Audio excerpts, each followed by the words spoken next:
భారతదేశంలోనే అత్యంత ధనిక రాష్ట్రంగా ఆంధ్రప్రదేశ్ రాష్ట్రాన్ని చేస్తామని చెప్పని జగన్మోహన్ రెడ్డి గారు ఏదో చేసేశాడు, మేము వచ్చి పొడిచేస్తాము అని చెప్పి అనేక ప్రగల్భాలు పలికి మోసపు మాటలు చెప్పి ఇవాళ ఎంత దగా చేస్తున్నారంటే, జగన్మోహన్ రెడ్డి గారు అప్పులు చేసేశాడు, శ్రీలంక అయిపోయింది రాష్ట్రం అని చెప్పినటువంటి నారా చంద్రబాబు నాయుడు గారు, జగన్ గారు 5 ఏళ్లలో ఈ రాష్ట్ర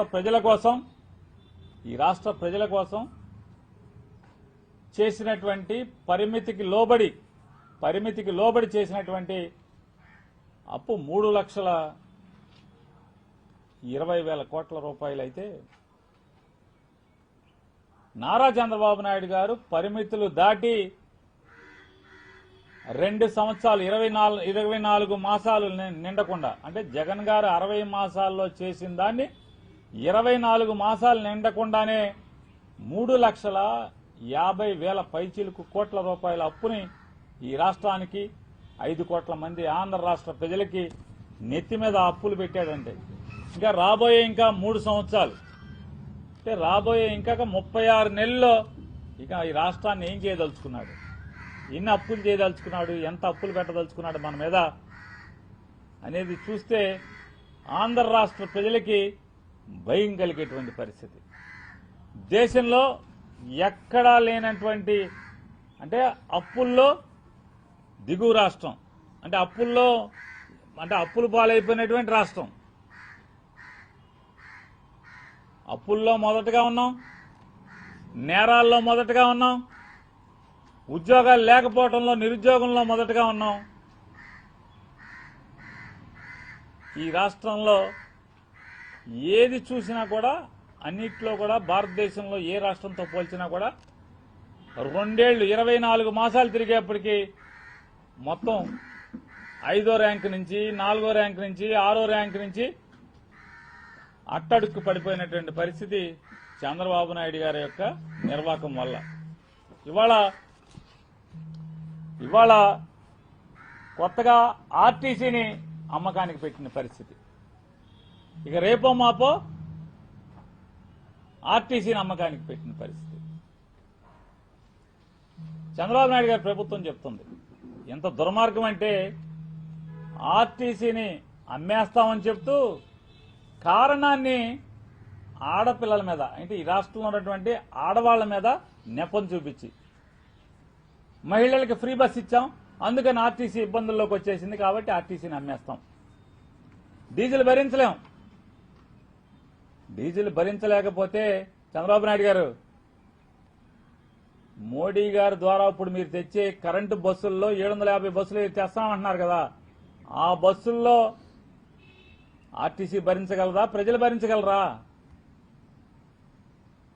2000 అసలు చంద్రబాబు నాయుడు గారు ఎప్పుడు ఎక్కినా కూడా ప్రజల ఆస్తులకి అన్నిటికీ కూడా ప్రమాదం పొంచి ఉంటుంది.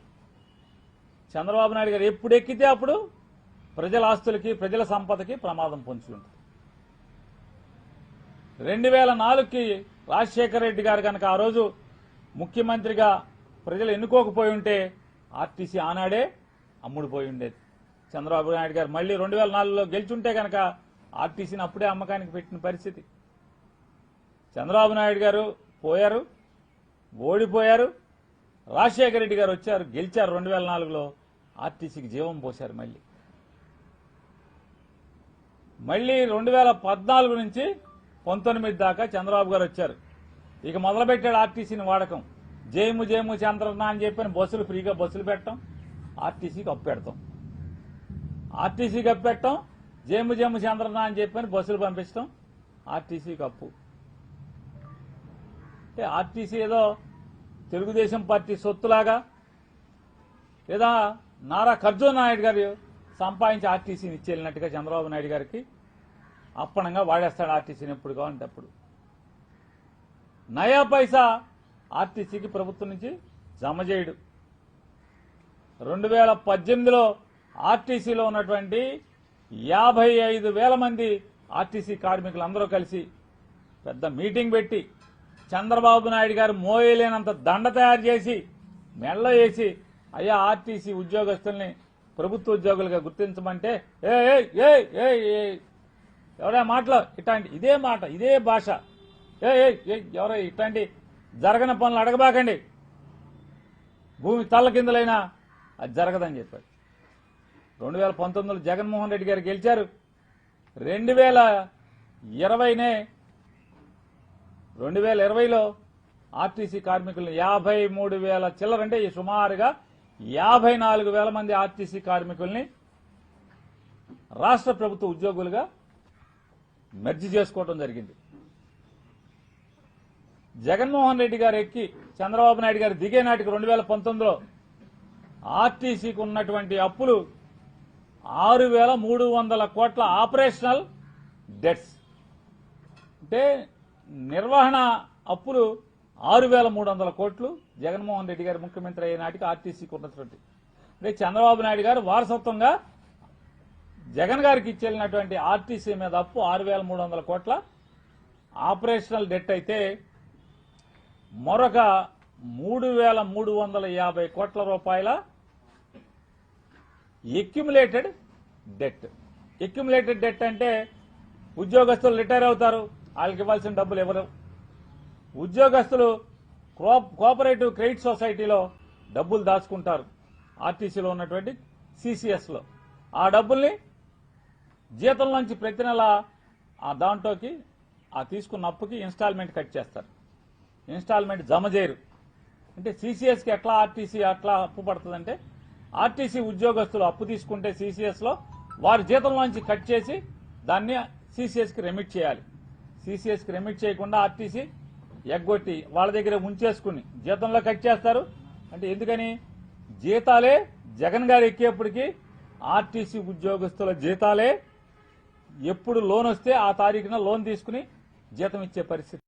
అక్కడి నుంచి ఆర్టీసీకి నెలకి 300 కోట్ల రూపాయలు, సంవత్సరానికి 3,600 కోట్ల రూపాయల ఆర్టీసీ ఉద్యోగస్తులు సుమారుగా 53,000 నుంచి 54,000 ఉద్యోగస్తుల యొక్క జీతభత్యాలు మొత్తం కూడా ప్రభుత్వం తన భుజాల మీదకి ఆ భారాన్ని ఎత్తుకుంది. ఆ భారాన్ని ఎత్తుకోవడం వల్ల జగన్మోహన్ రెడ్డి గారు దిగిపోయి చంద్రబాబు నాయుడు ఎక్కేప్పటికీ ఆర్టీసీ యొక్క అప్పుల భారం 2,000 నుంచి 2,500 కోట్ల మధ్యకి దిగిపోయిన పరిస్థితి. బ్యాంకుల అప్పులు తీర్చేసి, కోఆపరేటివ్ క్రెడిట్ సొసైటీకి ఉన్న అప్పులు తీర్చేసి, ఉద్యోగస్తులకు ఉన్నటువంటి బకాయిలు తీర్చేసి, బ్యాంకుల్లో చాలా మటుకు హడ్కో గాని లేదా ఎస్బిటి గాని మిగతా బ్యాంకులకు గాని అప్పుల్ని కొద్దిగా తీర్చుకుంటూ, అంటే సుమారుగా 9,000 చిల్లర కోట్ల నుంచి సుమారుగా 2,000 చిల్లర, 2,000, 3,000 మధ్యలో అప్పుని జగన్ గారు దిగేప్పటికీ చంద్రబాబు ఎక్కడికి ఆర్టీసీ మీద భారాన్ని తగ్గించి ఆ మేరకు తీసుకురావడం జరిగింది. ఈ గొప్పతనం ఎవరిది? చంద్రబాబు నాయుడు గారు మాట్లాడతాడు, ఆయన మనిషితో మాట్లాడిస్తాడు. ఏమంటాడు? 1,70,00,000 అవుతుంది సబ్సిడీ పోను, 2,10,00,000 రూపాయల బస్సు, కేంద్ర ప్రభుత్వం 40 లక్షలు సబ్సిడీ ఇస్తుంది, 1,70,00,000 పెట్టి బస్సు కొనాలంటే ఆర్టీసీ వల్ల ఎక్కడ అవుద్ది అని చెప్తాను. Fame 1లో fame 2. ఫేమ్ 1 అనేది 2014 నుంచి 19 దాకా. ఫేమ్ 1 అంటే కేంద్ర ప్రభుత్వం పర్యావరణాన్ని రక్షించడం కోసం, డీజిల్ పొగను తగ్గించడం కోసం పబ్లిక్ ట్రాన్స్పోర్ట్ సిస్టంలో, అంటే ప్రజా రవాణాలో గనక ఈ బస్సులు, ఎలక్ట్రిక్ బస్సులు ఎవరైనా కొంటే గనక వారికి 40 లక్షల రూపాయలు సబ్సిడీ ఇస్తామని చెప్పని కేంద్ర ప్రభుత్వం ఫేమ్ 1 కింద 2014 నుంచి 19 దాకా నారా చంద్రబాబు నాయుడు గారు ముఖ్యమంత్రిగా ఉన్నారు. ఒక్కటంటే ఒక్క కరెంటు బస్సు కొనలా. డబుల్ ఇంజిన్ సర్కార్, మోడీ చంద్రబాబు కలిసి ప్రభుత్వాన్ని ఏర్పాటు చేశారు పైన కింద. ఒక్క కరెంటు బస్సు కొనలా. ఫేమ్ 2 2019 to 24 కేంద్ర ప్రభుత్వ పథకం స్కీమ్ అది. కరెంటు బస్సులు, ప్రజా రవాణా కోసం కరెంటు బస్సులు కొంటే 40 లక్షల రూపాయలు సబ్సిడీ ఇస్తారు. జగన్ గారి ప్రభుత్వం 100 బస్సులు కొనుగోలు చేసింది. 9 మీటర్స్ చాసిస్తో ఉన్నటువంటి 100 బస్సుల్ని జగన్ గారి ప్రభుత్వం కొనుగోలు చేసి ఆ 100 బస్సులో 50 బస్సులు తిరుపతి నుంచి వెంకన్న స్వామి గుడికి 50 బస్సుల్ని, కొండ మీదకి 50 బస్సుల్ని, కొండకు చేరుకుంటాకి 50 బస్సులు, తిరుపతి చుట్టూ, తిరుపతి రేణుగుంట అక్కడికి వచ్చేటువంటి చుట్టుపక్కల ప్రాంతాల నుంచి, నెల్లూరు జిల్లా అంచుల నుంచో, నెల్లూరు నుంచో, చిత్తూరు నుంచో, లేదా కుప్పం నుంచో, పెనమలూరు నుంచో, చుట్టుపక్కల ఉన్నటువంటి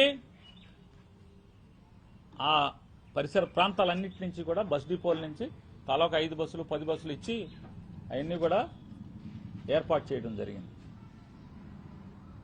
ఆర్టీసీ డ్రైవర్లే దాని మీద ఈ రోజుకి బస్సు తోలుతున్నారు. ట్రైనింగ్ ఇచ్చాడు జగన్మోహన్ రెడ్డి గారు. ఆర్టీసీ ఉద్యోగస్తులకి కరెంటు బస్సులు నడపటానికి నైపుణ్యాన్ని ట్రైనింగ్ ఇప్పించి అదే బస్సుల మీద ఆర్టీసీ ఉద్యోగస్తులతో బస్సులు తిప్పుతున్నాడు. కరెంటు బస్సులు ఈ రోజుకి 100 బస్సులు తిరుగుతున్నాయి, కరెంటు బస్సులు తిరుగుతున్నాయి. వీళ్ళు చెప్తారు ఇక ప్రైవేట్ నుంచి మనకు చంద్రబాబు నాయుడు గారు ప్రభుత్వం చెబుద్ది, ఇక మనకి ప్రైవేట్ ఆర్టీసీని ప్రైవేట్ చేయడం తప్పితే ఇక లేదు, మనం కొనలేము బస్సులు. ఎందుకు కొనలేవు? ఎందుకు కొనలేరు?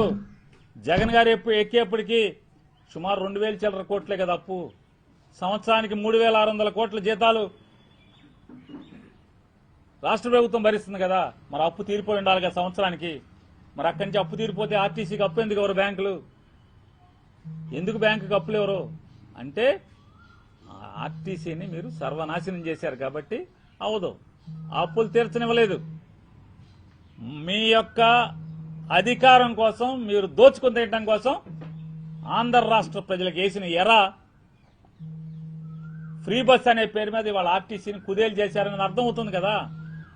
చంద్రబాబు నాయుడు చెప్పించాడు కదా, ఏమని? మహిళలకు ఫ్రీ బస్ ఇవ్వడం వల్ల ఆర్టీసీ ఇబ్బందుల్లో పడుతుంది, ఆర్టీసీ కాళ్ళు ఇరిగిపోయినాయి అని చెప్పని నారా చంద్రబాబు నాయుడు చెప్పించాడు కదా. మరి ఆర్టీసీ మహిళల ఫ్రీ బస్ అంటే ఎవరిది? దోల ఎవరిది? హామీ ఎవరిది? ఆర్టీసీకి ఎందుకు వచ్చినాయి కష్టాలు? ప్రభుత్వం కట్టాలి కదా. ఫ్రీ బస్ 0 టికెట్ కొట్టిన ప్రతి టికెట్కి ఏ స్టేజ్ నుంచి ఏ స్టేజ్కి ఎంత డబ్బులు అవుద్దో అవన్నీ కూడా ప్రతి నెల క్లెయిమ్ పెట్టాలి ఆర్టీసీ, స్టేట్ గవర్నమెంట్ రిలీజ్ చేయాలి. మరి ఇన్ని లక్షల కోట్లు, ఇప్పటికి 3,60,000 కోట్ల రూపాయలు అప్పులు తెచ్చారు కదా చంద్రబాబు నాయుడు గారు. మరి ఫ్రీ బస్ అంటున్నారు కదా, మరి ఆ డబ్బులు ఆర్టీసీకి కట్టరా? మీరు ఆర్టీసీ కడతలేదనేదే మీ మనిషి చెప్తున్నాడు కదా. అందుకోసం ఆర్టీసీ నాశనం అయిపోయిందని. మరి జగన్ గారు దిగి 2 ఏళ్ళు అయితే అప్పుల్లోంచి లాభాల్లోకి వచ్చి ఉండాలి కదా. ఇవాళ ఆర్టీసీ వాళ్ళ లాభాల్లోకి వచ్చి ఉండాలి కదా. ఆ 2,000 నుంచి 3,000 కోట్ల అప్పు తీరిపోతే మరి ఏమైంది? ఇవాళ ఆర్టీసీని ప్రైవేట్ చేయాల్సిందే. మొత్తం 10,000 బస్సులు మాకున్నాయి, మాకున్న 10,000 బస్సులు ప్రైవేట్ వాళ్ళతో పెట్టించాల్సిందే. అంటే మీ మనుషులతో పెట్టించేసుకుంటారా? సంపద సృష్టి మీ కార్యకర్తలకి, మీ మనుషులకి, మీ బ్రోకర్లకి సంపద సృష్టి. చంద్రబాబు నాయుడు గారు ఇంతే కదా. ఆర్టీసీని సర్వనాశనం చేసి ఇంకా మహిళల మీద నెప్పేస్తారు. ఏంటి మహిళలకు నెప్పమేంటి? మీరేం చేశారు మహిళలకి? అసలు ఆంధ్రప్రదేశ్లో ఉన్నటువంటి రాష్ట్రంలో ఉన్నటువంటి సుమారుగా 2.5 నుంచి 3 కోట్ల మంది మహిళలకు ఏం చేశారు మీరు? పంగనామాలు పెట్టారు కదా. జగన్ గారు ఉన్నప్పుడు సుమారుగా 22 నుంచి 24 వేల కోట్ల రూపాయలు వడ్డీ మాఫీ కింద, అంటే అప్పు మాఫీ కింద, రుణమాఫీ కింద, ఆసరా కింద 4 ఏళ్లు 4 ముక్కలుగా ఇచ్చాడు కదా. 4 సంవత్సరానికి 6,000 రూపాయలు డ్వాక్రా వాళ్ళకి ఇచ్చాడు కదా. మీరు జగన్ ఎక్కే నాటికి ఎంత అప్పు ఉంటే అంత అప్పు మీకు ఇస్తానని చెప్పి ఆడవాళ్ళకి అందరికి ఇచ్చాడు కదా. కులం లేదు, మతం లేదు.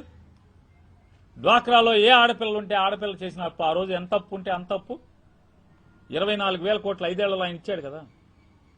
డ్వాక్రా వడ్డీ, సున్నా వడ్డీ కింద మరి ఎంత ఇచ్చాడు? మరొక 1,000-1,500 కోట్ల రూపాయలు సున్నా వడ్డీ కింద జగన్మోహన్ రెడ్డి గారు మహిళలకు ఇచ్చాడు కదా. ఆడపిల్లలకి అందరికీ, మగోళ్ళతో పాటు అందరికీ, ఆడపిల్లలు చదువుకునే ప్రతి ఆడపిల్లకి ఫీజు రీయింబర్స్మెంట్ ఇచ్చాడు కదా. 50% ఉద్యోగాల్లో 1,40,000 ఉద్యోగాలు, ప్రభుత్వ ఉద్యోగాలు ఓన్లీ సచివాలయాలు తీస్తే దాంట్లో 70,000 పైచీలకు మంది, అంటే సామాబుగా 80-90 వేల మంది ఆడవాళ్ళు ఉన్నారు కదా రిక్రూట్ అయ్యి ఆడపిల్లలు. 30 లక్షల మంది ఆడవాళ్ళకి ఇళ్ల పట్టాలు ఇచ్చాడు కదా. ఇల్లు లేని ఆడపిల్లలందరికీ కూడా 30 లక్షల ఇళ్ల పట్టాలు ఇచ్చాడు కదా. 22 లక్షల మందికి ఇళ్లు కట్టుకోమని శాంక్షన్స్ ఇచ్చాడు కదా. మీరు వచ్చి ఆపేశారు కదా, ఇళ్లు కట్టనివ్వట్లేదు కదా. ఏం చేశారు మీరు అంటున్నా? ఆడవాళ్ళ మీద నెప్పేసి మీరు ఇవాళ సర్వనాశనం చేసే పరిస్థితి. ఇవాళ ఏంటి అంటే మేము నడపలేము 7 రూపాయలని అని చంద్రబాబు నాయుడు గారు చెప్పిస్తున్నాడు. కరెంటు బస్సు అయితే 7 రూపాయలని. ఎంత పచ్చి మోసం ఇది. పిఎంఈ బస్ సేవ కింద 750 బస్సులు కొన్నామని చంద్రబాబు నాయుడు చెప్తున్నాడు. రేపో మాపో వస్తాయి అంటున్నాడు. ఆ స్కీమ్లో ఏం చెప్తుంది? ఆ స్కీమ్లో టెండర్ వేసింది పినాకిల్ అనేటువంటి బస్సులు తయారు చేసేటువంటి సంస్థ. ఆ పినాకిల్ సంస్థ ఆంధ్రప్రదేశ్ రాష్ట్రానికి బస్సులు ఇస్తే, బస్సులు నడిపితే 71 రూపాయలు 72 రూపాయలు వాళ్ళు బిల్లు పెడతా అంట. కిలోమీటర్కి 21 రూపాయలు మోడీ ఇస్తా అంట. మరి మిగతా బాబా ఎవడిస్తాడు? 50 రూపాయలు కిలోమీటర్కి ఎవడు కడతాడు? బస్సు ఎక్కినోడు కట్టాలి. కదా. మరి ఏం చెప్తున్నారు? మాకు లాభం, ప్రజలకు లాభం, కిలోమీటర్కి 7 రూపాయలు అని చెప్పని పచ్చి అబద్దాలు చెప్తున్నాడు నారా చంద్రబాబు నాయుడు చెప్పిస్తున్నాడు. కిలోమీటర్కి కరెంటు బస్సుకి 7 రూపాయలు అని చెప్తాడు. కానీ పీఎం ఈ బస్ సేవ కింద ఈ వచ్చే 750 బస్సులు, 750 ఎన్ని వస్తున్నాయి నాకు తెలీదు, దాని కింద చంద్రబాబు నాయుడు మనిషి చెప్పినట్టుగా 750 బస్సులు నిజమైతే రాష్ట్రంలో రాబోయే రోజుల్లో కూడా ఈ స్కీమ్ కింద అన్ని బస్సులు అయితే ఆంధ్ర రాష్ట్రంలో పేదవాడు, సామాన్యుడు, మధ్యతరగతోడు, విమానాలు ఎక్కలేనోడు, సొంత కారు వేసుకెళ్ళలేనోడు బస్సు ఎక్కగలడా అని అడుగుతున్నాను. బస్సు ఎక్కగలడా? కనీసం ఇంద్రా బస్సు ఉంటుంది. 30 రూపాయల చిల్లర కిలోమీటర్కి ఆపరేషనల్ మెయింటెనెన్స్ కాస్ట్ పడుతుంది. ఇంద్రా బస్సు, ఏసీ బస్సు 30 రూపాయలు చిల్లర అనుకుంటే 30 రూపాయల చిల్లరలో 21 రూపాయలు ఆయన ఇస్తే కొన్ని మిగతాది మన మీద పడుతుంది అనుకోవచ్చు. కానీ ఆ రేటు కాదు కదా, 70 చిల్లర కదా మీరు టెండర్ వేసి తీసుకున్నది. చంద్రబాబు నాయుడు గారు మోడీ గారు కలిసి 70 రూపాయలు కిలోమీటర్కి 70 రూపాయల చిల్లర 21 రూపాయలు ఆయన ఇస్తా అంటే 50 రూపాయలు ఆర్టీసీ కట్టాలంట. ఇది తప్పు కాదా అంటున్నా. ఆర్టీసీ కార్మికులకు ఏం ఆశలు చూపించారు మీరు? జగన్మోహన్ రెడ్డి గారు వాళ్ళందరినీ కూడా గవర్నమెంట్ ఉద్యోగస్తులను చేస్తే జగన్ మిమ్మల్ని మోసం చేశాడు, మిమ్మల్ని వైకుంఠం చూపిస్తామని చెప్పని అరచేతులు వాళ్ళకి వైకుంఠం చూపించి వాళ్ళని వాడుకుని ఇవాళ వాళ్ళ ముఖం వెంక చూసే పరిస్థితి లేదు. వాళ్ళ ముఖం వెంక కూడా చూడరా. ఇవాళ ఇంకోటి చెప్తున్నాడు, 10,000 బస్సులు మేము మార్చేస్తామని చెప్పని. ఇది తప్పు చంద్రబాబు నాయుడు గారు. పీఎం ఈ బస్ స్కీమ్ కింద ఏంటి దాంట్లో గైడ్ లైన్స్ ఏంటి? కేవలం 116 నగరాలు కూడా 3 లక్షల పైన ఉండాలి, 40 లక్షల లోపు ఉండాలి జనాభా. 2011 లెక్కల ప్రకారం 3 లక్షల జనాభా పైనుండి 40 లక్షల లోపున్న నగరాల్లో తిప్పటానికి మాత్రమే ఈ బస్సులు ఇస్తారంటున్నారు. మరి మీరు ఎక్కడ తిప్పుతారు వీటిని? 3 లక్షలు దాటి 40 లక్షల లోపున్న నగరాలు ఆంధ్రప్రదేశ్ రాష్ట్రంలో ఎక్కువ ఉన్నాయి. కానీ దాంట్లో ఒకే ఒక్క అనుమతి, ఆ ఎగ్జంప్షన్ ఉంది. ఏ ఎగ్జంప్షను? రాజధానిలో కనుక 3 లక్షల లోపు జనాభా ఉంటే ఏ రాష్ట్రంలో అయినా సరే ఆ రాష్ట్ర రాజధాని నగరంలో 3 లక్షల లోపు జనాభా ఉంటే ఆ రాజధాని నగరంలో తిప్పుకోవచ్చు అని చెప్పారు. అంటే 750 బస్సులు అమరావతిలో తిప్పుతారా? 29 రోజుల్లో తిప్పుతారు ఏంటండి? ఎక్కడ తిప్పుతారు? ఎవరిని మోసం చేస్తున్నారు మీరు? జగన్ గారు కొన్నాడు కదా ఒక్కో బస్సు 1,70,00,000 రూపాయలతో 100 బస్సులు కొని తిప్పుతున్నాడు కదా. ఈ రోజుకి మీరు కూడా దాన్ని ఆహా ఓహో దాని మీద వచ్చే డబ్బులు తీసుకుంటున్నారు కదా.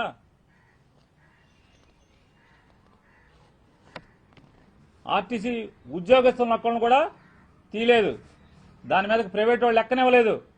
ఆర్టీసీ సొంత ఆస్తి కిందే దాన్ని నడుపుతున్నారు కదా. మరి ఇంత పచ్చి దగా మోసం, ఆడవాళ్ళని మోసం చేసి 1,500 ఇస్తా అన్నారు కొంతమందికి. అమ్మా నీకు 15 అని చెప్పాను ఎలక్షన్లో చెప్పి. ఆడపిల్ల కనపడితే చాలు నీకు 1,500 వస్తాయి నెలకి. చీటీ పాటలు పాడినట్టు వీళ్ళు ఓట్లు అడుక్కునేప్పుడు ఎవరు కనపడితే ఆడపిల్ల కనపడితే చాలు 1,500 అని చెప్పి 175 మంది ఓట్లు అడుక్కుని వాళ్ళ ఆడపిల్లలకు ఫీజు రీంబర్స్మెంట్ ఇవ్వరా? డ్వాక్రా వడ్డీలకి వెనక్కి ఇవ్వరా? వాళ్ళ అప్పులేం కట్టలేదా? ఇళ్ల స్థలాలు 3 సెంట్లు స్థలం ఇస్తామని చెప్పి స్థలం ఇవ్వలేదు ఆడపిల్లలకి. ఏం చేస్తున్నారు మరి? ఆడవాళ్ళని ఏం ముద్రిస్తున్నారు? ముసలివాళ్ళకి పెన్షన్ ఇస్తున్నారు. జగన్ ఉన్నప్పుడు కానీ ఇప్పుడు తగ్గినాయి పెన్షన్లు. ఏంటి మీరు చేసేది? ఈ రాష్ట్రం సర్వనాశనం, అప్పుల కుప్ప. జగన్ 5 ఏళ్లలో 3,20,000 చేస్తే 3,30,000 చేసి వీళ్ళు 3,60,000 2 ఏళ్లలో చేసేసి ఈ రాష్ట్రాన్ని సర్వనాశనం చేస్తూ ఇవాళ ఆర్టీసీని కూడా అమ్మకానికి పెట్టారు. నారా చంద్రబాబు నాయుడు గారికి వైఎస్ఆర్ కాంగ్రెస్ పార్టీ తరఫున హెచ్చరిక చేస్తున్నాం. ఆర్టీసీని కనుక ప్రైవేట్ చేసే పరిస్థితి వస్తే, ఎందుకు చేయకూడదంటే రాష్ట్ర ప్రజలకి అవసరం. ప్రైవేటోడు ఆర్టీసీ ఉంటే ప్రైవేటోడు దోచుకోకుండా ఉంటాడు. ఆర్టీసీ ఉంటే ప్రైవేటోడు దోచుకుంటానికి అవకాశం ఉండదు. కానీ మొత్తం ప్రైవేట్ అయిపోతే, మొత్తం రాష్ట్రం అంతా ప్రైవేట్ అయిపోతే, రవాణా సౌకర్యాలు మొత్తం ప్రైవేట్ అయిపోతే ఏమవ్వాలి? రాష్ట్రంలో ఉన్న ప్రజలందరూ ఏమైపోవాలి? సంపద సృష్టి లేదు. సంపద ఎవరికయ్యా అంటే నారా చంద్రబాబు నాయుడు గారికి, నారా లోకేష్ నాయుడు గారికి, పవన్ నాయుడు గారికి, లేదా రాష్ట్రంలో ఉన్న ఎమ్మెల్యేలకి, మంత్రులకి, వీళ్ళకి మాత్రమే సంపద. కార్యకర్తలకు కూడా లేదు పాపం. టీడీపీ వాళ్ళకి లేదు, అసలు జనసేన వాళ్ళకి అసలే లేదు. సంపద లేకపోతే లేకపోయింది తన్నులు, తిట్లు, కేసులు. జనసేన వాళ్ళకి ఏం మిగిలినాయంటే తన్నులు, తిట్లు, కేసులు. సంపద ఎవరికయ్యా అంటే ఎమ్మెల్యేలకి, మంత్రులకి, వీళ్ళ ముగ్గురికి, త్రిమూర్తుల ముగ్గురికి సంపద. రాష్ట్రం సంకనాగిపోతుంది, అప్పులు బాలైపోతుంది. ఇప్పుడు ఆర్టీసీని కూడా అమ్మేస్తారంట, ప్రైవేటైజ్ చేసేస్తారంట ఆర్టీసీని. ఇప్పటికే ఉద్యోగస్తులను తీసుకోవట్లేదు, ఆర్టీసీలో రిక్రూట్మెంట్ చేయట్లేదు. చంద్రబాబు నాయుడు గారిని హెచ్చరిస్తున్నాం. మీరు గనక ఆర్టీసీ జోలికి వస్తే, ఆర్టీసీని ప్రైవేట్ పరం చేస్తే వైఎస్ఆర్ కాంగ్రెస్ పార్టీ ఖచ్చితంగా ఆర్టీసీ ఉద్యోగస్తు, ఆర్టీసీ కార్మికుల్ని, ప్రజల్ని సమీకరించి మీ పీచమడటం, మీ తప్పుడు ఆలోచనని వెనక్కు తీసుకునేదాకా పోరాటం చేస్తామని చెప్పని చంద్రబాబు నాయుడు ప్రభుత్వానికి హెచ్చరిక చేస్తున్నాం. అలాగే నిన్న పెద్దల పవన్ కళ్యాణ్ గారు అనారోగ్యం నుంచి కోలుకుని 2 మాసాల తర్వాత బయటకు వచ్చారు. వారు వచ్చినందుకు తప్పేం లేదు, కానీ తప్పేం లేదు, కోలుకున్నారు, వచ్చారు, అందరికీ ఆనందం. వారు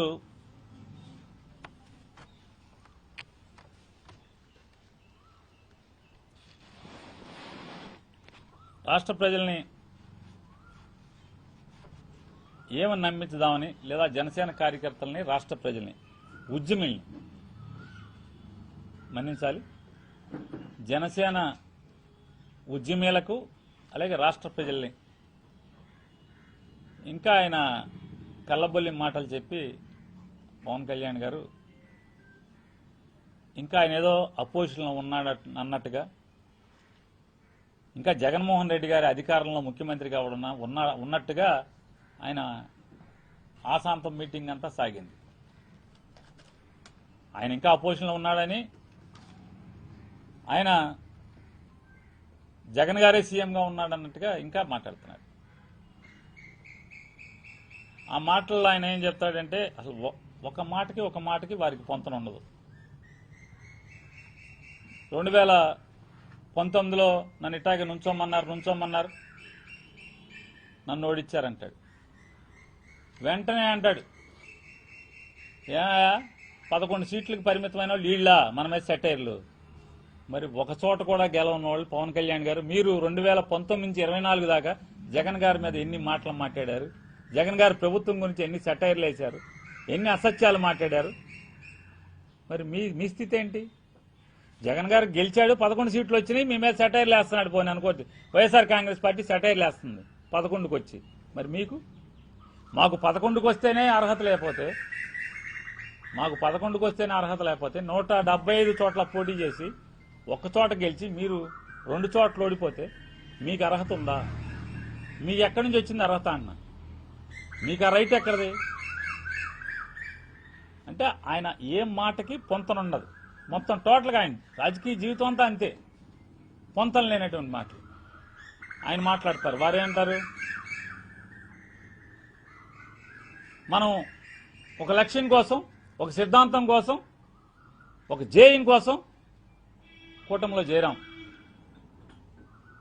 ఈ రాష్ట్రం కోసం చేరాం, ఈ రాష్ట్ర ప్రజల కోసం చేరాం, ఈ రాష్ట్ర బాగు కోసం చేరాం. నేను అన్నీ గమనిస్తున్నాను. నేను రూమ్లో ఉంటున్నాను, బయటికి రావట్లేదు, ఇంట్లోంచి బయటికి రావట్లేదు, ఇంట్లోనే ఉంటున్నాను, షూటింగ్లు మాత్రమే చేసుకుంటున్నాను, అయ్యే చూసుకుంటున్నానని మీరు అనుకుంటున్నారు. నాకు అన్నీ తెలుసు. కార్యకర్తలు చాలా బాధలు పడుతున్నారు. ఆయన మాట్లాడిన మాటలు, జనసేన కార్యకర్తలు చాలా వేధింపులకు గురవుతున్నారంటే, చాలా బాధలు పడుతున్నారంట. అన్నీ ఆయనకు తెలుసంట. నేను భరిస్తానికి ఒక హద్దు ఉంటుంది. చంద్రబాబు నాయుడు గారికి కూడా చెప్తున్నాను, మేము భరించడానికి, మా జనసేన కార్యకర్తలు కూడా మీ వేధింపులు, మీ కేసులు, మీ తన్నులు భరించడానికి కూడా మాకు కూడా ఒక హద్దు ఉంటుంది. జాగ్రత్త, హద్దు దాడితే నేను సహించలేను. ఏం సహించలేరు? ఏం సహించలేరు సార్ మీరు? మా ఊళ్ళో కాయ కష్టం చేసి, చెమట వచ్చి రూపాయి పోగేసి సొంత స్థలం కొనుక్కుని, సొంత స్థలం ఇల్లు కడితే లంచాలు ఇవ్వలేదని మీ జనసేన కార్యకర్తకు ఒకటి ఇల్లు బద్దలు కొడితే, పచ్చని ఇల్లు బద్దలు కొడితే, కట్టిన తెల్లారే బద్దలు కొడితే ఏమయ్యారు? ఎక్కడి నుంచి మాట్లాడారు మీరు? కనీసం కుల రవీంద్రకి ఫోన్ చేసి, బుద్ధి లేదా నీకు అసలు, ఇల్లు కొడతామంటే పచ్చని ఇల్లు, బుద్ధి లేదా అని చెప్పని అడిగారా మీరు? అంటున్నారు. ఎంతమంది కార్యకర్తలను తంతున్నారు, కీళ్ళు ఎరగొడుతున్నారు, ముఖం బగల కొడుతున్నారు, ఇంటికి వెళ్ళి కాళ్ళు పట్టించుకుంటున్నారు. ఎక్కడ స్పందించారు సార్? లేదు కదా. కాకపోతే మీరు మీ ఇష్టం అది. కాకపోతే మీరు ప్రజలకు కూడా మీ మాట ఓన్లీ 4 గోడల మధ్య తలుపేసి ఎవరికి చూపించకుండా మీరు మాట్లాడుకుంటే ఎవరికి అభ్యంతరం లేదు. ప్రజలకు చూపిస్తున్నారు కదా మీరు, ప్రజలకు చూపిస్తున్నారు కదా మీరు మాటలన్నీ కూడా. మరి మన కళ్ళ ముందేమో, సమాజం కళ్ళ ముందేమో ఈ రకంగా జనసేన వాళ్ళకి మామూలుగా ఎన్ని బాధలు, ఎన్ని నిజంగా వాళ్ళ జగన్ గారి గవర్నమెంట్ లో కూడా జనసేన వాళ్ళకి బాధలు లేవు. ఈ బాధలు లేవు అసలు. కానీ ఇవాళ పగోడికి కూడా అవుతుంది. నిజంగా జనసేన కార్యకర్తలు పడుతున్నటువంటి బాధలు, వేధింపులు, మానసిక, అసలు ఆ బాధ మామూలు బాధ కాదు. అది పగోడికి కూడా రాకూడదు. మరి ఏమీ తెల్లనట్టు నేను ఊరుకోనంటున్నారు. మరి ఇవన్నీ ఎప్పటికి? ఇంకా ఈ 5 ఏళ్ళు, ఇంకా 3 ఏళ్ళు ఉంది. 3 ఏళ్ళు కూడా అప్పటికి తీస్తారా మీరు? సంతోషం. మాకేంది, అది మీ ఇంటర్నల్ విషయం అనుకోండి, మీరు చూసుకోండి. ఇక ఆయన చెప్తారు, ఏమంటారు, మనం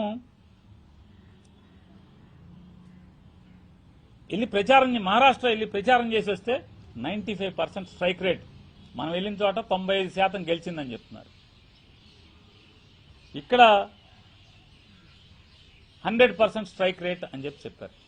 వారు ఇంకోటి కూడా చెప్పారు, మీలో ఆయన మాట్లాడింది, కార్యకర్తల ఉద్యమిల్లారా, మీలో సత్తు ఉంటే, సరుకు ఉంటే మీరు ఎదగాలి, మీరు నాయకత్వం, మీరు నాకెందుకైనా కుదరదు, మీరే బాగా ఎదగాలి, ఎమ్మెల్యేలు అవ్వాలి. 100% స్ట్రైక్ రేట్. అప్పుడు ఎవడాడు ఎమ్మెల్యేలు మీ దగ్గర గెలిచింది? నుంచున్నది ఎవడాడు? ఏనాడన్నా జెండా మోసారా? జనసేన జెండా ఇప్పుడు మోసారా?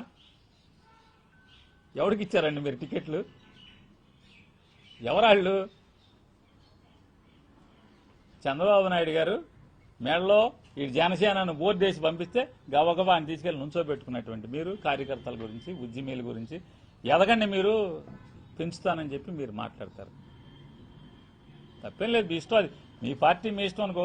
అది మీరు దాన్ని బయటకు వదిలేరు కాబట్టి చూసిన ప్రజలుగా మాట్లాడతాం.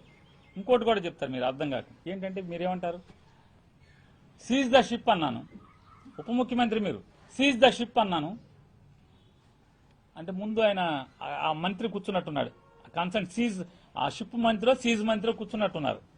2 మంత్రులు ఉన్నారు కదా, 2 మంత్రులు, ఒక ఆయన సీజు, ఒక ఆయన షిప్పు, ఒకళ్ళని అడుగుతున్నట్టున్నాడు. ఎన్నాళ్ళు ఆపగలిగాం మనం అంటే 4 రోజులు 5 రోజుల 4 రోజులు 5 రోజులు కూడా ఆపలేకపోయాం. అంతకు మించి మనం ఆ షిప్ని అంటే నారా చంద్రబాబు నాయుడు గారి ప్రభుత్వంలో ఈ రాష్ట్ర ఉప ముఖ్యమంత్రి సీజ్ ద షిప్ అని చెప్పని అక్రమ బియ్యాన్ని సీజ్ చేయిస్తే 4-5 రోజులు కూడా ఉప ముఖ్యమంత్రి దాన్ని నిలబెట్టలేకపోయానని సాక్షాత్తు జనసేన ఉద్యమీల దగ్గర ఆయన బాధ చెప్పుకున్నాడు. ఆయన 4-5 రోజుల నుంచి ఆపలేకపోయాను నేనని చెప్పాను. అంటే చిత్ర విచిత్రాలు చూడండి. ఆయన ఏం చెప్పారు 2019లో, అవ్వాయి చెప్పులు వేసుకుని అసెంబ్లీకి తీసుకెళ్తామే నా లక్ష్యం, నా జయం అన్నారు. ఈ అవ్వాయి చెప్పులు వాళ్ళందరూ ఏమైపోయారు? ఎక్కడున్నారు వాళ్ళందరూ? కనీసం ఉద్యమీల్లో ఒకడన్నా అవ్వాయి చెప్పుడు ఉన్నాడా సార్? మీ జన సైనికుడు అవ్వాయి చెప్పు జన సైనికుడు ఎవడన్నా ఒక్కడన్నా ఉద్యమీల్లో ఎవడన్నా ఉన్నాడా? సరే మీ ఇంటర్నల్ విషయం అనుకోండి, కాకపోతే మీరు మైకులు బయటికి చెప్పారు కాబట్టి విన్నాం కాబట్టి అడుగుతూ ఉంటాం, ఏం తప్పదు కదా. మీరు ఇంకో మాట మాట్లాడారు, నన్ను చెవులో జోరీగలాగా ఓకే 24లో విడిగా పోటీ చేసి ఉండాల్సింది, 24లో విడిగా పోటీ చేసి ఉండాల్సింది. నాకు మెసేజ్లు పెడుతున్నారు, ఊళ్ళో పెళ్లి అయితే ఏదో పాపం నీ శ్రేయోభిలాషులు సార్ వాళ్ళు, మీ శ్రేయోభిలాషులే కదా, మీకు మెసేజ్ పెట్టేది ఎవరు? మీరంటే పడిసచ్చేవాళ్ళు మీ శ్రేయోభిలాషులు. వాళ్ళందరినీ ఊళ్ళో పెళ్లి అయితే ఎవడికో ఆడావిడని అంటారు వారిని. అంటే మిమ్మల్ని ప్రేమించే వాళ్ళని కూడా మీరు ఊళ్ళో పెళ్లి అయితే అదేదో కింద మీరు అంటున్నారు. సరే మీ ఇష్టం, మిమ్మల్ని ప్రేమించే వాళ్ళని మీ ఇష్టం అంటారా, తంతారా, తిట్టుకుంటారా, మీ ఇష్టం, మీదనుకోండి. మళ్ళీ ఏం చెప్తారు మీరు మీ ఉద్యమీలకి? నేను జైలుకి వెళ్ళాను, నారా చంద్రబాబు నాయుడు గారు చూడంగానే జైలు నుంచి పలకరించి బయటికి రాగానే నాకు రోడ్డు కనపడింది, అప్పుడు దాకా బీజేపీని అడుగుతాను, నాకు రోడ్ మ్యాప్ ఇవ్వండి అని వాళ్ళు ఇవ్వలేకపోతున్నారు. నాకు జైల్లోంచి రాగానే రాజమండ్రి సెంట్రల్ జైలు తలుపు కాలు బయట పెట్టగానే ఎదురుగున్న రోడ్ మ్యాప్ కనపడింది, బయటకు వచ్చాను, మేము ముగ్గురం కలిసి పోటీ చేస్తున్నామని చెప్పాను, రాష్ట్రం అంతా అసలు అదిరిపోయింది, అది ఇది అని చెప్పారు. సరే ఇది తప్పు సార్. మీరు 2022 ఇప్పటం సభలో మీరు చెప్పారు, ముగ్గురు ఓట్లు చీలనివ్వను జగన్మోహన్ రెడ్డికి వ్యతిరేకంగా, బీజేపీని టీడీపీని నేను కలిసి వెళ్ళాలి, మనకు అది లేదు, మనకి ఇది లేదు, సరుకు లేదు, సత్తా లేదు, మీరు రెచ్చిపోబాకండి అని చెప్పని మీరు ఆ సభలోనే చెప్పారు. 2020 మార్చిలో మీరు అంటే జగన్ గారు ఎక్కిన 2 ఏళ్లకే మీరు మేమంతా కలిసి వెళ్తామని చెప్పి జైలు నుంచి తలుపు తీయగానే రాజమండ్రి తలుపు తీసి కాలు బయటట్టంగానే రోడ్ మ్యాప్ కనపడిందని ఇవాళ మీరు చెప్తే సార్ ఇవన్నీ పవన్ కళ్యాణ్ గారు, ఈ ప్రభుత్వం ఒక దివాళాకోరు ప్రభుత్వం. 2 ఏళ్లు 24 మాసాలు, రేపు జూన్ 4వ తారీఖు, జూన్ 12వ తారీఖు, జూన్ 4వ తారీఖుకి, జూన్ 4వ తారీఖు కౌంటింగ్ అయింది, 12వ తారీఖు చంద్రబాబు నాయుడు గారు ప్రమాణ స్వీకారం చేశారు. అంటే ఇంకా 24 మాసాలు నిండలేదు, అప్పుడే మీ ప్రభుత్వం ఆర్టీసీని అమ్మకానికి పెట్టి కాళ్ళెత్తిందా లేదా అంటున్నా. దివాళాకోరు ప్రభుత్వం ఇది కాదా అని అడుగుతున్నాను. 3,60,000 కోట్ల అప్పు చేసి రాష్ట్ర ప్రజల 5 కోట్ల మందిని తాకట్టు పెట్టి 2 ఏళ్లు నిండకుండానే 24 మాసాలకి ఇంకా 15-20 రోజులు దూరం ఉండగానే దివాళా తీశాం, కాళ్ళెత్తాం, ఆర్టీసీని ప్రైవేటైజ్ చేయాల్సిందే అని చెప్పేటువంటి దిక్కుమాలిన దివాళా ప్రభుత్వం ఇంకేదన్నా ఉందా అని అడుగుతున్నాను. చంద్రబాబు నాయుడు గారికి ఇంకోటి కూడా మేము డిమాండ్ చేస్తాం వైఎస్ఆర్ కాంగ్రెస్ పార్టీ తరఫున, ఆర్టీసీని నడపటం మీకు చేత కాకపోతే వైఎస్ఆర్ కాంగ్రెస్ పార్టీకి అప్పచెప్పు, శుభ్రంగా నడుపుతాం, బంగారంలాగా నడుపుతాం ఆర్టీసీని మీకు చేత కాకపోతే. అంతేగాని మీరు ప్రైవేటైజ్ చేస్తానంటే, మీరు మేస్తా పోతే ఈ సమాజం చూస్తా ఊరుకుంటుందని మాత్రం అనుకోబాకండి అని చెప్పని హెచ్చరిక చేస్తున్నాం. ఇప్పటికే 2 ఏళ్లు గడవక ముందే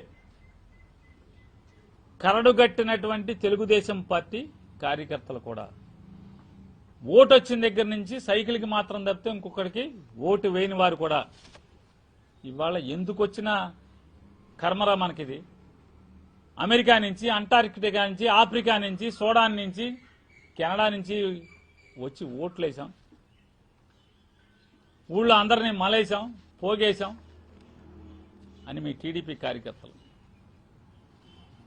మనం ఇంత కష్టపడి ఇంత సొమ్ములు లక్షల కోట్ల రూపాయలు చంద్రబాబు ముఖ్యమంత్రి అవటం కోసం మనం చెమటోడ్చి ఎక్కడో దేశం కాని దేశంలో సంపాదించిన డబ్బులు తీసుకొచ్చిస్తే ఇవాళ మన ఆస్తులు ఆక్రమిస్తున్నారు, మన పొలాలు ఆక్రమిస్తున్నారు, మన ఇళ్లు ఆక్రమిస్తున్నారు. సాక్షాత్తు చంద్రబాబు నాయుడు గారి బంధువులు, ఈ రాష్ట్రంలో ఉన్నటువంటి చంద్రబాబు నాయుడు గారి బంధువుల దుస్థితే ఇవాళ ఇది. ఈ రాష్ట్రంలో ఇవాళ వాళ్ళు ఏదో అన్న సామెతగా ఎవరికి చెప్పుకోలేరు, కళ్ళం నీళ్లు పెట్టుకోలేరు రోడ్డు మీదకి వచ్చి. అంత మానసిక వ్యధపడుతున్నారు. తెలుగుదేశం పార్టీ అహర్నిశ రావాలని చెప్పని తపస్సు చేసినటువంటి వాళ్ళు కూడా. ఇక మామూలుగా ఇక జనసేన నమ్మి పవన్ కళ్యాణ్ నమ్మిన వాళ్ళ సంగతి తెలుసు కదా.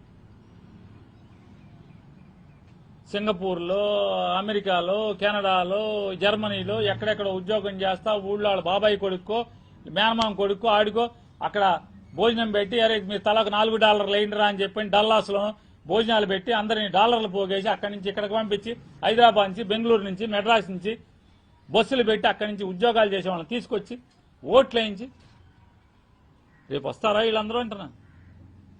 బాగా పంగనామాలు పూస్తున్నారు కదా అందరికీ, ఇటు వీళ్ళకి అటు వాళ్ళకి, మిమ్మల్ని మోసిన వాళ్ళకి, మహిళలకి ఇవాళ మహిళలకి పంగనామాలు పెట్టారు. మీ కార్యకర్తలకి, టీడీపీ కార్యకర్తలకి, ఇటుపక్క జనసేన కార్యకర్తలకి పంగనామాలు పెట్టారు. వ్యాపారస్తులకి పంగనామాలు పెడతారు.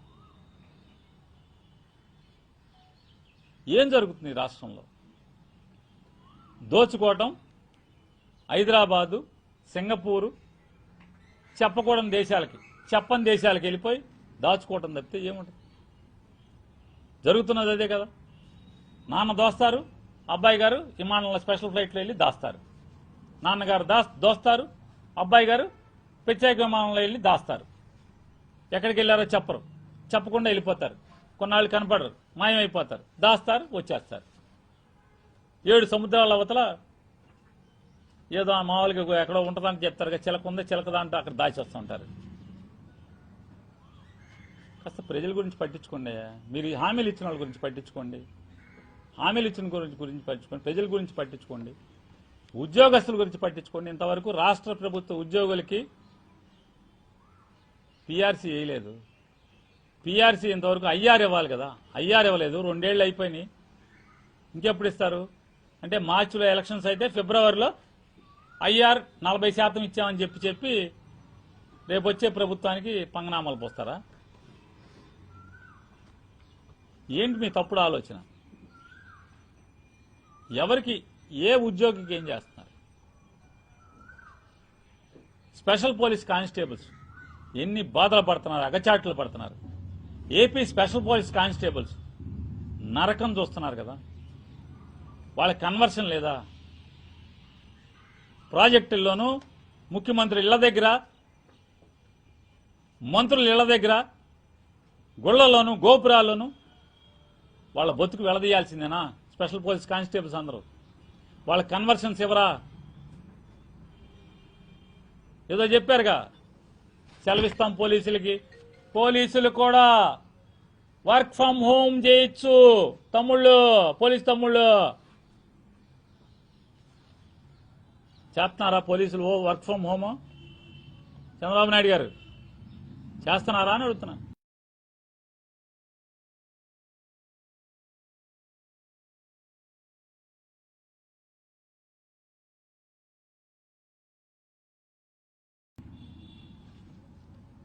పోలీసుల్ని అందరినీ కాదు, కొంతమంది పోలీసుల్ని, కక్కుర్తి పడేటువంటి కొంతమంది పోలీసుల్ని తప్పుడు కేసులు కట్టిస్తాక మీరు వాడుకోవటం తప్పితే ఏంటి పోలీసులకు చేస్తున్నారు?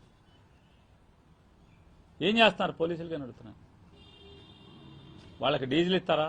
డీజిల్ ఇవ్వరు. డీజిల్ ఎక్కడి నుంచి అడుక్కోవాలి? సబ్ ఇన్స్పెక్టర్లు, సీఏలు ఎక్కడి నుంచి అడుక్కోవాలి?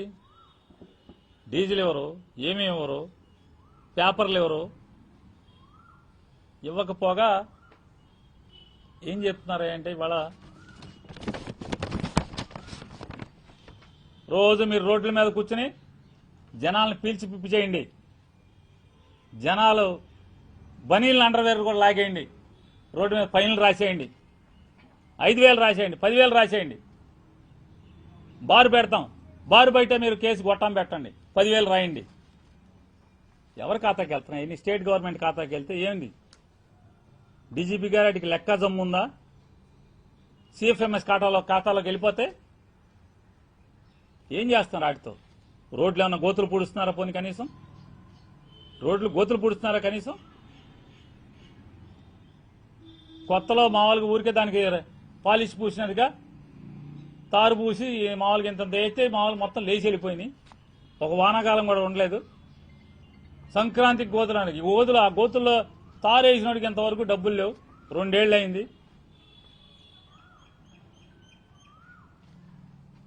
ఆంధ్రప్రదేశ్ రాష్ట్ర ప్రభుత్వం దివాళా తీసింది. నారా చంద్రబాబు నాయుడు గారి ప్రభుత్వం దివాళా తీసింది. 24 మాసాలు తిరక్క ముందే దివాళా తీయించినటువంటి నాయకత్వం నారా చంద్రబాబు నాయుడు గారి నాయకత్వం. అందుకోసమే ఆర్టీసీని అమ్మకాన్ని పెడుతున్నామని చెప్తున్నారు. ఈ రాష్ట్రాన్ని తాకట్టు పెడుతున్నారు.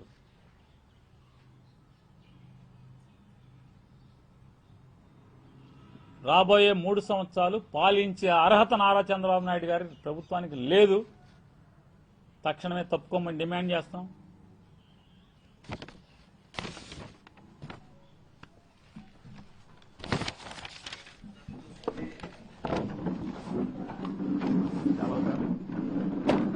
టీ పోయినా మాకు